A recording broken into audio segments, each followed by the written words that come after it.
जय हिंद फ्रेंड्स, स्वागत है आपका विजन पॉइंट के इस सीरीज में जिसमें हम क्लास 10th के साइंस और मैथ को कवर कर रहे हैं, जिसमें से हम साइंस के पहले चैप्टर को पढ़ चुके हैं और छठा चैप्टर लाइव प्रोसेस चल रहा है। आज हम बात कर रहे हैं मैथ के चैप्टर नंबर 1 के, जो कि पार्ट सेकंड है। इसका पार्ट 1 आपका हो चुका है। अगर आप उसको नहीं देखे पहले आप इसको देख लीजिए, फिर आप इस वीडियो को देखिएगा। तो पार्ट सेकंड आज हम बात करने वाले हैं और पार्ट सेकंड के बाद आपका ये टॉपिक क्लियर हो जाएगा इंट्रोडक्शन का, फिर हम एक्सरसाइज के ऊपर वर्क करेंगे। तो बात करते हैं सेकंड पार्ट में क्या पढ़ने वाले हैं। मेनली हम प्रूफ वाले क्वेश्चन करेंगे, जैसे कि हमारा टॉपिक होने वाला है proof that √2 is a irrational number।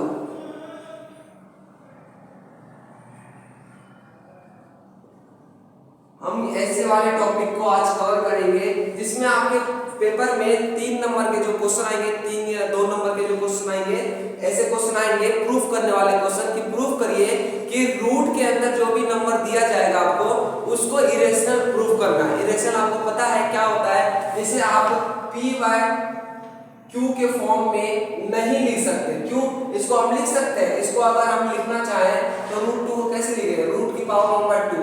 तो ये p/q के फॉर्म में नहीं होगा, क्योंकि 1/2 इसलिए आया कि रूट की वैल्यू 1/2 होती है। तो हमें ये प्रूफ करना है कि कैसे ये √2 इरेशनल नंबर है। वैसे तो मेनली इस वर्ल्ड में एग्जिस्ट नहीं करता है कि डायरेक्टली पॉसिबल हो इरेशनल नंबर को प्रूफ करना, कि बताइए √2, √5, √9, √6, √5 जो भी नंबर आता है रूट के अंदर आपका, वो इरेशनल नंबर है। वो डायरेक्टली प्रूफ करने के लिए हम पे कोई भी मेथड नहीं है। इसीलिए हम मैथमेटिक्स में जो क्वेश्चन हमें नहीं आता है या हमसे सॉल्व नहीं होता, उसके लिए हम क्या कर लेते हैं, एज्यूम कर लेते हैं, मान लेते हैं, लेट कर लेते हैं। तो इसमें भी हमें एज्यूम करना पड़ेगा, इसको भी हम एज्यूम करके ही सॉल्व कर सकते हैं, वरना नहीं कर सकते, क्योंकि इरेशनल नंबर अभी तक प्रूफ नहीं हुआ। जिस टाइप से आपका, अगर मैं रेशनल की बात करूं p/q और q नॉट इक्वल टू 0 होना चाहिए ना, तो उसी प्रकार अगर 7 में 0 तो नॉट डिफाइंड हो गई है। तो उसी प्रकार इरेशनल को आप प्रूफ नहीं कर सकते, इसको बस एज्यूम करके इसको प्रूव कर सकते हैं। देखिए जैसे कि मैं बता रहा हूं, स्टेप बाय स्टेप पढ़ जाते हैं, आपको कोई भी दिक्कत नहीं आएगा। पेपर में, बोर्ड के पेपर में आपको 3 में से 3 नंबर दिलाने की मेरी गारंटी, अगर आप इस मेथड से करते हैं तो। स्टेप 1, हमें स्टेप 1 में क्या करना है, इसको एज्यूम करना है, √2 को एज्यूम करना है रैशनल नंबर। क्या करना है, रैशनल नंबर हमें √2 को एज्यूम करना है। तो पहले स्टेप में लिखेंगे let us assume the contract that √2 is a rational। हमने पहले स्टेप में क्या किया, पहले स्टेप में हम क्या किए, पहले स्टेप में हम एज्यूम किए। क्या एज्यूम किए कि √2 जो है हमारा, √2 रैशनल नंबर है। तो इसको हम ऐसे लिख सकते हैं कि √2 इज इक्वल टू a/b लिख सकते हैं। यहाँ a/b मैंने b क्यों लिया, यहाँ पे आप कुछ भी ले सकते हैं, p/q ले सकते हैं, a/b ले सकते हैं, z/x ले सकते हैं, राम/श्याम भी ले सकते हैं, कुछ भी ले सकते हैं। कोई भी बाउंडेड नहीं है कि a/b ही लेना है। where a/b आपका क्या है यहाँ पे, where a and b को प्राइम नंबर, क्या है, को प्राइम नंबर है। तो इसको मैं दूसरे स्टेप में क्रॉस मल्टीप्लिकेशन कर सकता हूं। पहला स्टेप हो गया आपका, लेट अस एज्यूम किया, आप उसको एज्यूम करने के बाद ऐसे लिख लिए। अब इसको मैं इसके नीचे 1 देकर इस पे क्रॉस मल्टीप्लिकेशन कर सकता हूं क्या, ये मल्टीप्लाई यहाँ, ये मल्टीप्लाई यहाँ, तो क्या हो जाएगा, √2/b इक्वल टू a हो गया।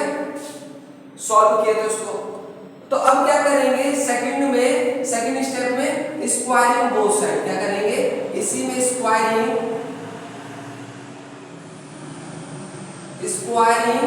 Both side. पहला स्टेप हम एज्यूम के रूट 2 को रेशनल नंबर है। दूसरा स्टेप कि हम रेशनल नंबर को क्या किए क्रॉस मल्टीप्लिकेशन के a बाय b मान के, जहां a और b क्या है आपका कोप्राइम नंबर है। जब आपका ये सॉल्व करके आ गया क्रॉस मल्टीप्लिकेशन करके, तो आप क्या किए squaring both side. Squaring both side करेंगे तो ये इस प्रकार से आपका हो जाएगा रूट 2b का स्क्वायर और a का स्क्वायर। अगर मैं इसको सॉल्व करूं तो क्या होगा, ये रूट स्क्वायर से रूट कैंसिल हो जाएगा, 2 बचेगा और b स्क्वायर। ऐसा क्यों हुआ, स्क्वायर से रूट कैंसिल क्यों हुआ, क्योंकि आपको पता है रूट की वैल्यू क्या होती है,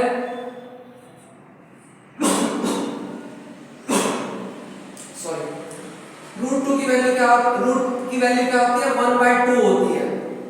तो इसके अंदर कोई भी नंबर होता है तो उसको मैं ऐसे लिख सकता हूं a की पावर 1/2, क्योंकि अल्टीमेटली रूट का वैल्यू क्या होता है 1/2, तो ऐसे मैं लिख सकता हूं। और ये मल्टीप्लाई में है 2, तो 2 से 2 कैंसिल आउट हो गया, क्या बचा a की power 1।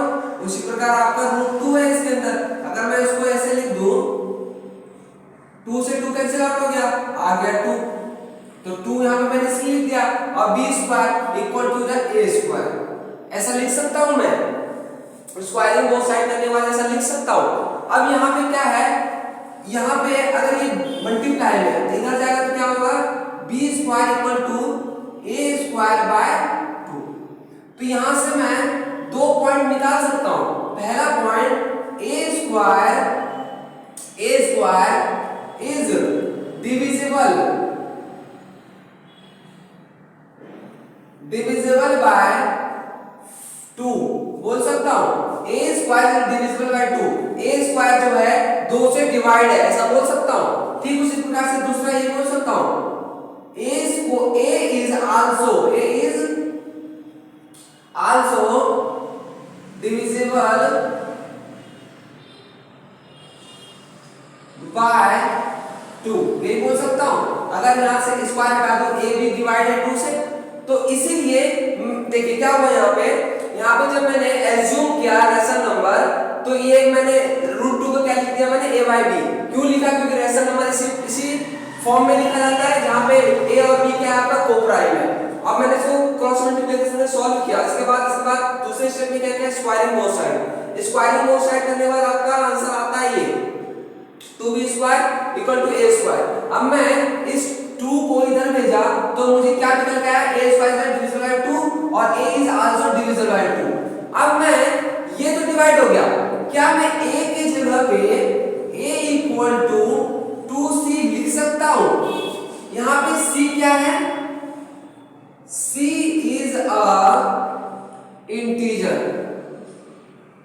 c is a integer, कोई भी इंटीजर हो सकता है। और आपको मैंने पहले इंट्रोडक्शन के क्लास में बताया था इंटीजर क्या होता है, जिसमें positive as well as negative plus आपका जीरो भी इंक्लूड होता है, उसे इंटीजर्स कहते हैं।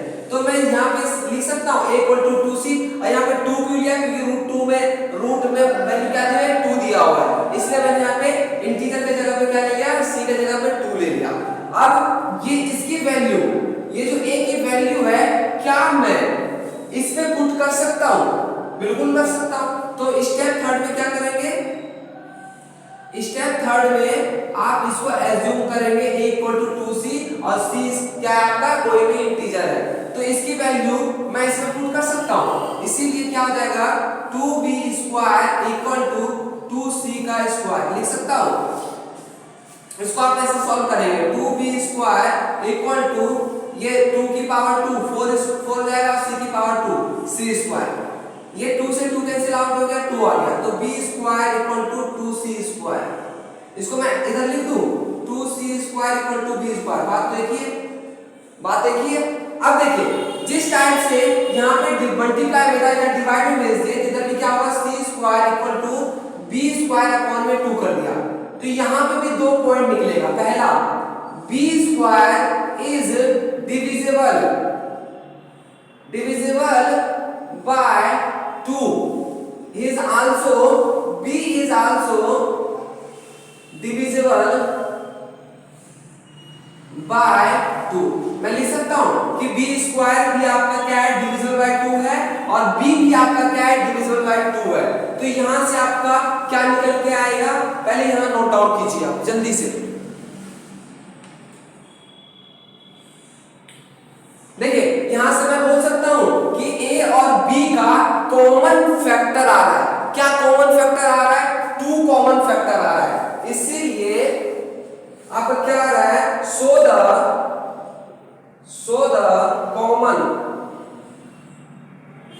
Common factor of A and B is 2।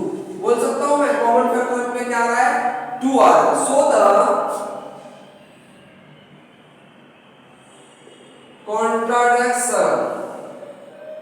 contradiction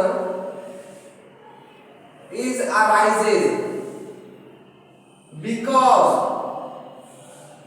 of our wrong assumption।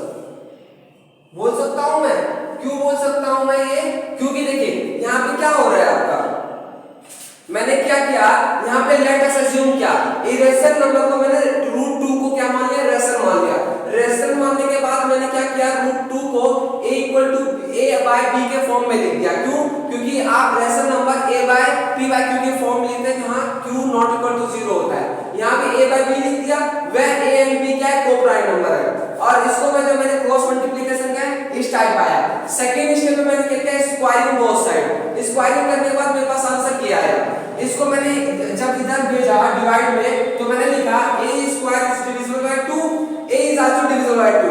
फिर मैंने a को हटा करके क्या मान लिया, c, और c क्या है, कोई भी इंटीजर हो सकता है। यहाँ पे मैंने फिर स्टेप थर्ड में क्या किया, c ले लिया मैंने कोई इंटीजर, फिर इसको मैंने सॉल्व किया। इसकी वैल्यू a की वैल्यू 2c थी तो 2c रख दिया।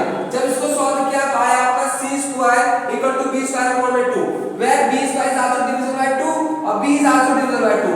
तो मेरे पास क्या आया, सो the common factor of a and b is 2। Common factor क्या आया, इसका भी 2 आया, इसका भी 2 आया, इसका भी 2 आया, इसका भी 2 आया। So the contradiction is arisen because of our wrong assumption। देखिए एक बात बताते हैं, जैसे कि मान लीजिए मैंने दिया आपको 13/11 को डिवाइड करने के लिए, क्या दिया, तो क्या ये पॉसिबल है, is this possible to divide 13/11? No, it is not a possible। But when we are consider, when first assumption 13, let us assume 13 is a 11। मैंने क्या किया, assume कर लिया कि 13 ही क्या है, 11 है। तो मैं इसको अब इस रूप से लिख सकता हूं 11/11।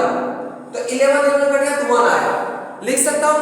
उसी टाइप से अगर मैं बोलूं कि 6/5 है, क्या ये पॉसिबल है डिवाइड? नहीं है। क्यों, क्योंकि ये 6 है, इवन नंबर, 5 है ऑड नंबर। अगर मैं 5 को क्या मान लूं, 5 मान लूं 6, 5 को 6 मान लूं, तो इसको लिख सकता हूं मैं 6/6, कैंसिल आउट बाय 1। लेकिन जब मैंने एजम्पशन किया तब इसका ये कैंसिल आउट हो रहा है, आंसर क्या आ रहा है, 1 आ रहा है। क्या आ रहा है, 1। इसी टाइप से जब मैंने इसको क्या माना था, रेशनल माना था, तब जाकर के आपका आंसर आता है a² divisible by 2 और a is also divisible by 2, b² divisible by 2, b is also divisible by 2। तो ये क्यों आना था, क्योंकि मैंने गलत एजम्पशन किया था।